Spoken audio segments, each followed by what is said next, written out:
Well, I was educated at the University of Santa Clara in liberal arts.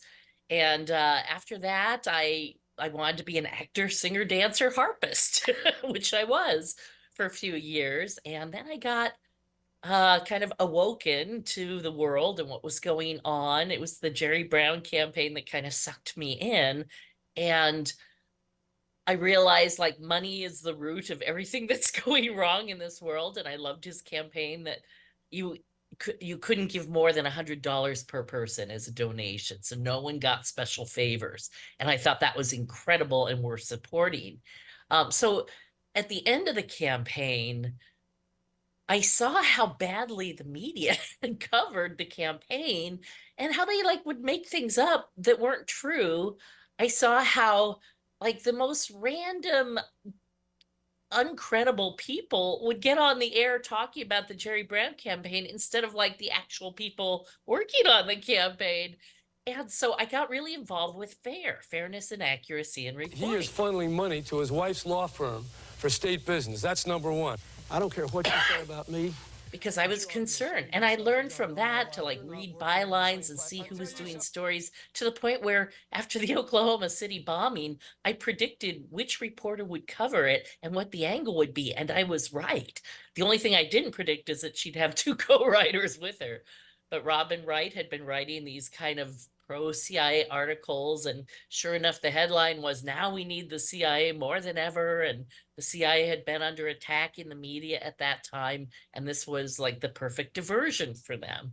So I was very interested in that sort of stuff. And then at a garage sale, I picked up two books on the Kennedy assassination. One was Mark Lane's book, Plausible Denial, which opened talking about the media. And he talked about Priscilla Johnson McMillan, this woman who had written a book on the assassination called Marina and Lee. And she'd also written about Oswald when he went to the Soviet Union way before the assassination happened. And she had ties to the CIA. And I thought, wow, if the CIA did kill Kennedy and the CIA has people in the media covering it up, that actually makes sense to me. That would explain everything. That would explain why we get all these false stories of the mob did it or the Russians did it or George Bush did it, all as a distraction from the same media people who may be serving the CIA. So that kind of sucked me in. And right about that time, the internet went public. And my very first search ever was JFK assassination, just because I had just read that and Jim Garrison's book on the trail of the assassins. And between Mark Lane and Jim Garrison, I was convinced the CIA did it. And I found this news group called Alt Conspiracy JFK. I don't know how old your viewers are, if they remember news groups or even participated in news groups, but they were like these discussion forums. And I was shocked at how rude and obnoxious people were. And there was one man in particular who was especially rude and obnoxious. And so I joined in part because I wanted to defend the other people who were posting and telling the truth. And then he would jump all over them and put them down. And so I started zinging things right back at him. And I ended up going to the library to get more data. And one day I found the whole set of the Warren Commission volumes. I actually have a set now, but unfortunately the bookshelf that had them collapsed. So you can't see them behind me. But uh, I pulled out one volume at random, and the volume I pulled out had Malcolm Perry's testimony. Malcolm Perry was the doctor who had treated JFK right after he was shot on this side. And there was even a press conference where Malcolm McDuff, the press secretary, was pointing at like the entrance wound of where Kennedy was shot. And that fascinated me. So when I stumbled upon Perry's testimony, he was being questioned by Erwin Specter, a sitting senator. And Specter was asking him about the throat wound. And the way Specter was talking to Perry, it became very obvious to me that Perry knew it was an entrance wound, and Specter was doing everything possible to get Perry to say it was an exit wound. And he was constructing these elaborate hypotheticals. Well, if the bullet wasn't moving that fast, if it tumbled a certain way, if this, if that, could it possibly have been an exit wound? And Malcolm Perry said, well, under that extreme hypothetical example, yes. And then that became the truth. And that's what the media ran with. And I'm like, did anyone in the media ever go back and read his actual statement? And my guess is no, because, uh, as reporters know, and as I've learned dealing with the media, you have no time, you have no budget. News stories come and go. And if it can't be said in 5 minutes, it doesn't usually make it onto the air. And sadly, that becomes our history. Those first 5 minute reports, out of Dallas or Bethesda or whatever happened, that becomes locked in stone, even though many additional facts come out over time, but they never really get reported, except sometimes in documentaries. I was fortunate to be involved in Oliver Stone's documentary because I've now been researching these cases for 30 years. And I'm considered one of the experts in the case because of that. And I've gone way beyond the JFK assassination, the RFK assassination, the assassination of UN Secretary Dag Hammarskjöld. His plane was shot down. Um, the official story is a plane crashed, but the plane had literally bullet holes all over the fuselage. I mean, it's clear to me he was assassinated. I testified to the UN commission that recently reinvestigated the case. There's so many, these are all connected because all these cases are about power and control and who is in the way of that. And Dag Hammarskjöld was standing up for people in the Congo. Today, we are literally having a massacre in the Congo, and it's a direct result of what happened in the 60s.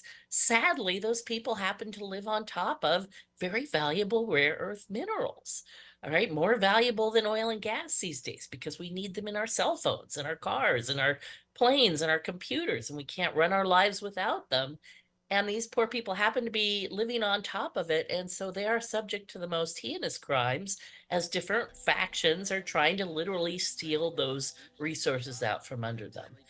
And I've come to believe that every war we've ever had on the whole planet has never been about religion. That's always the excuse. Religion and ideology is the excuse for war. It's always about resources. And sometimes the resources are the land itself. I believe Gaza is a case in point. There is now an oil and gas field right off the coast of Gaza that belongs to Gaza that everybody wants. But also, they just want that beachfront property.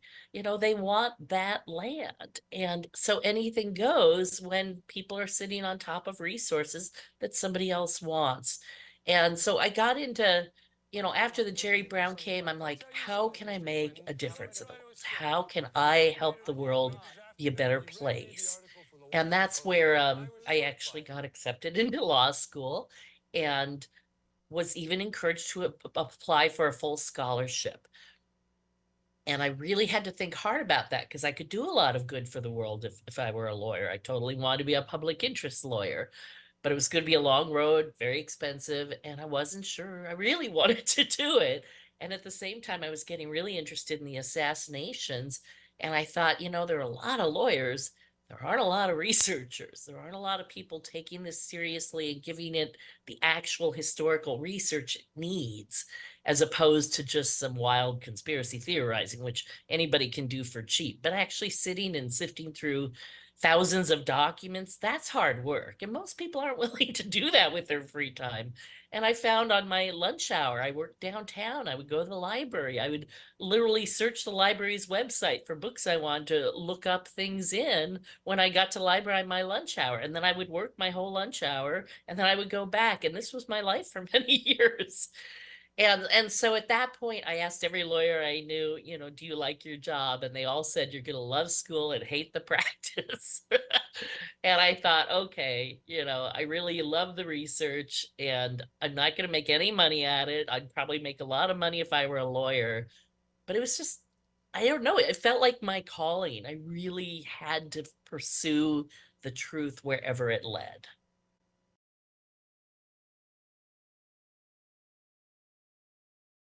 As I mentioned, my first internet search ever was JFK assassination, and I found a news group where the case was being hotly debated. And the more I saw the arguments go back and forth, what really got me hooked as to suddenly realizing it mattered today and wasn't just about the past was the vehemence with which some people defended the official position. Because since it's the official position, why does it need defending, right? Aren't, anybody interested in the case you think would be there to pick at the official thing and show how new facts contradicted it. But to sit there and try and keep the lid on it and try and refute all evidence of conspiracy, that seems so bizarre to me. And I got very curious about the other people posting in the forum, and I started to search out their backgrounds. And there was one professor, is a Harvard trained PhD, who was working at Marquette University. I don't need to say his name; you either know him or you don't. Uh, but I couldn't believe he was a Harvard PhD. First of all, I actually called Harvard, and they confirmed yes, he was, because some of his arguments were so bad. Uh, but I knew I could find a link to the CI if I tried hard enough. And I tried and I couldn't. And I'm like, okay, maybe he really isn't tied to the CIA. And then he outed himself. He posted accidentally, not knowing I would know the reference, but he posted that he was an official representative to a particular institute that I knew had been founded entirely with CIA money.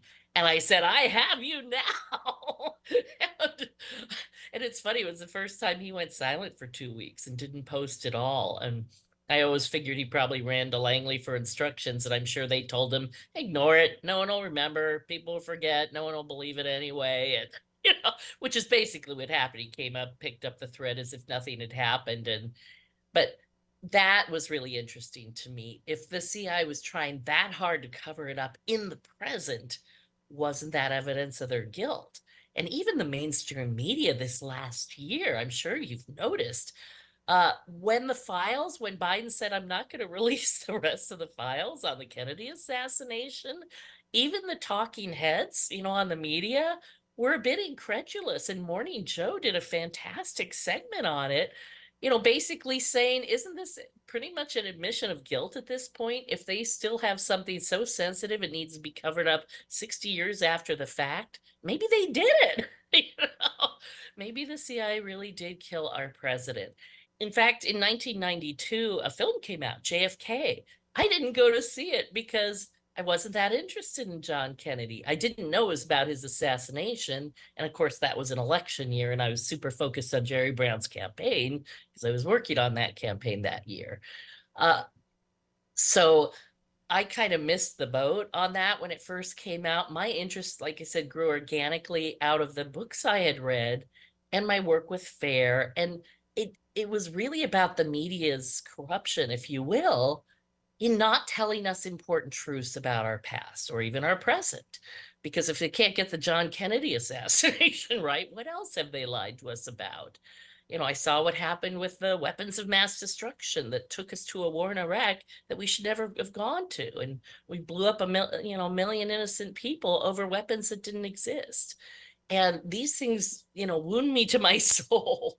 So I try to expose the truth because I think if enough people hear it, it will change the world and people will wake up and understand. And as I got into the assassination research, I also started to learn more about who John Kennedy really was.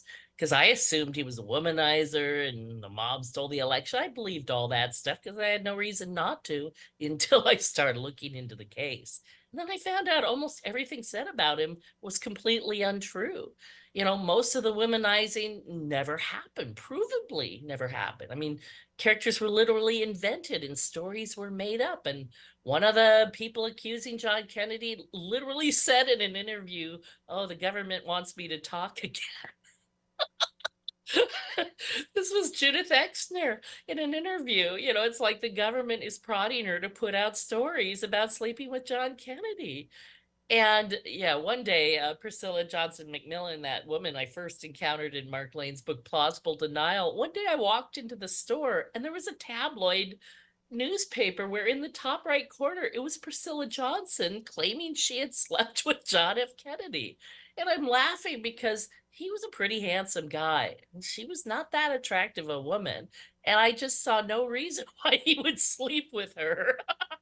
I'm sorry, Priscilla. I'm not trying to put another woman down or something, but it's just, and knowing that she was in her own CI files, they list her as a witting asset, which is interesting because not everybody knows they're working for the CIA. A lot of people are just manipulated and they are listed as unwitting. assets. She was a witty asset. She knew she was working for the CIA. And so if she put a story out like that, it's because the CIA told her to. And, I feel bad in a sense for her and these people who are forced to live these corrupt lives because that's what they're being told to do. So that's kind of how I got into the JFK case. Now, with RFK, it was different because when I was a kid, I vividly remembered seeing the funeral of Robert F. Kennedy and that long funeral train that took him, from New York to Boston, to Arlington, where he was buried next to JFK, and all those people with their signs waving goodbye, Bobby, we hardly knew ye, we love you, Bobby. And even as a kid, I had the thought, oh my gosh, the best politician of my life has died, and I'm just a kid. I really felt that. I still feel that way. So I was curious. The more I learned about John Kennedy's death, the more I wondered, well, if the CIA killed JFK, which seemed so obvious from all the research I was doing, what had happened to Bobby. And I had read a couple books on it, but it's one thing to read a book. It's another thing to go to the primary evidence and see for yourself what the original witnesses saw. So one day, in one of my many forays on my lunch hour to the library, I pulled out the wrong drawer. I was actually looking for some FBI files on the JFK assassination, but I pulled out the drawer right next to it. And in there, to my surprise, were all the LAPD files on microfilm from their investigation of the Robert Kennedy assassination, right there at the Central Library downtown. And I knew at that point, this was again like 93, and I knew the files had only been released in 88. So they'd only been open to the public for about 5 years. There'd only been, I think, one book written since those files had been published, and it was written by Dan Moldea, and who I never trusted. And so I thought, well, I better look at these files. There might be something in them that no one's found yet. And oh my gosh, the first reel I put in talked about a second guy arrested at the hotel that night, apprehended, handcuffed, photographed in handcuffs, hauled off for questioning, held all night, not released till the morning. And at the bottom of his file, the FBI agent who's writing this up said he didn't seem upset that he'd been held overnight, which I thought was really interesting. And so that completely spurred my interest. Like, oh my gosh, there was another suspect, because we've always been told there was only ever one suspect. Everybody saw Sirhan fire a gun. It was him, it was him, it was him.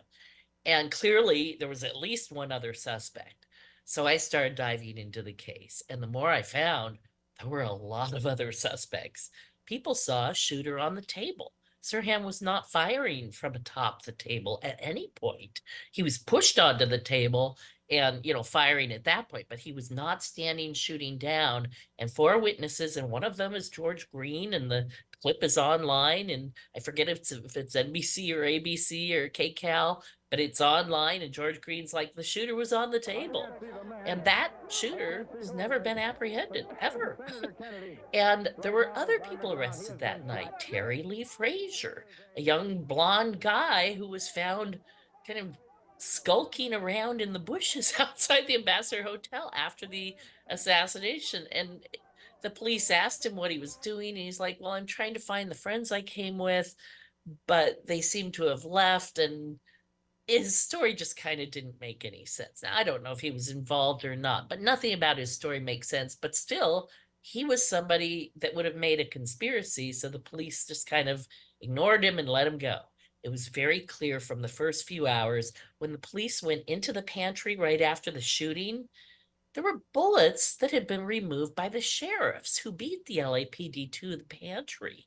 All right, in the pantry, Kennedy had walked through these two double doors. And, if I draw the frame this way, there were two bullet holes in the center door frame. And I'm not sure if I'm right or left, but there were two holes in one in the southern side of the door frame. All right, these two were vertical and these two were almost horizontal. Two different sets of, four bullet holes. They were circled and labeled and initialed. Now, you don't circle, label, and initial any old hole. You don't do that with a pinprick or a pencil stab. You do that when you remove a bullet. That's standard operating procedure for the sheriffs. So there were 4 other bullets in the pantry, even though Sirhan's gun could only hold 8, and 5 people besides Kennedy had been wounded. Kennedy was shot 4 times. He was shot under the arm 3 times from behind, and 1 shot right behind his right ear to get the right side here. So shot under this arm, shot under the right ear. And at close range, meaning not more than an inch and a half distance. The autopsy determined that by the powder wounds. And here's the other thing. All the wounds were in a back to front direction. They were not in a front to back direction. And yet all the witnesses, and I went through every single one of the 70 witnesses listed in the pantry. I made a big spreadsheet of all, who saw what. Most of them didn't see Sirhan at all at any point, so I could easily eliminate those. And then there were people who saw a shooter, but they couldn't identify it as Sirhan. So I kind of put those to the side. And there were only about 5 who could 100% identify Sirhan as the shooter. All of them, to a person, put Sirhan in front of Kennedy and facing him. So how could Sirhan have shot him from behind? So people have made up this story that, oh, Kennedy spun around and Sirhan lunged forward and shot him. And the thing is, all the witnesses were looking at either Kennedy or Sirhan. And again, the ones that I counted were the ones that saw them both. And not one of those witnesses saw that. They saw Kennedy throw his hands up in front of his face because he too perceived the threat from the front. And then he fell back to his side, already shot.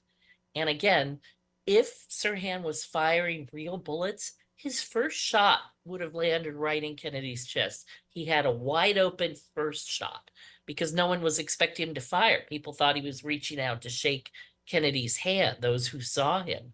And they saw the gun kind of a second later. You don't see what you don't expect to see. And so a lot of people didn't notice he had a gun until it fired, because you're not looking for a gun. Everybody's shaking his hand. You see a movement, you assume he's reaching out to shake his hand. So if he were firing any bullets at all, that bullet would have entered Kennedy's chest. There are no wounds in the front of Kennedy at all. There are wounds in people behind him. Somebody was firing from that position. But in my research, I've come to believe, based on the evidence, and no one has been able to prove this wrong, that Sirhan was firing blanks. And it's an incredibly complicated story. It's very hard to talk about in an interview, which is why I wrote a book. I almost don't like to do interviews anymore because people listen and they make up their mind without really seeing the evidence. But I went into the LAPD's files. I looked at their ballistics. There is no record that Dwayne Wolfer even compared the neck bullet that was retrieved from Kennedy to a test bullet fired from Sirhan's gun.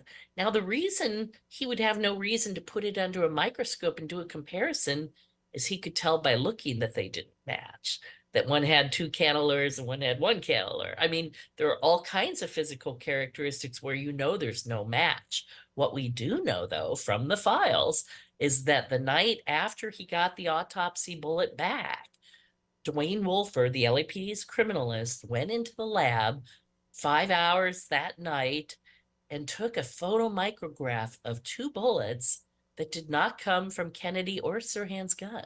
He literally dummied up 2 bullets and pretended it was from Sirhan's gun and pretended it was from Kennedy's gun. And he took a photograph and he put it aside. And when a congressman was poking around Allard Lowenstein in 1975, either Wolfer or somebody in the department said, hey, we have this secret photomicrograph that will, prove that, Kennedy was shot by Sirhan, but a discerning buff might find a problem with it. So we don't want to release it to the public. So basically they're saying we have a lie in our file and we're going to pull it out if we have to. If this ever goes to trial, we're going to pull this out again, but we don't want to release it too soon because there's a problem with it. Well, the problem is there was a panel created in 1975, because by that point, there was plenty of evidence of extra bullets. There was a film out called The Second Gun by Ted Chirac. who claimed that the guard at Kennedy's elbow had probably shot him because he was right there, and there was witness who said he saw the guard fire.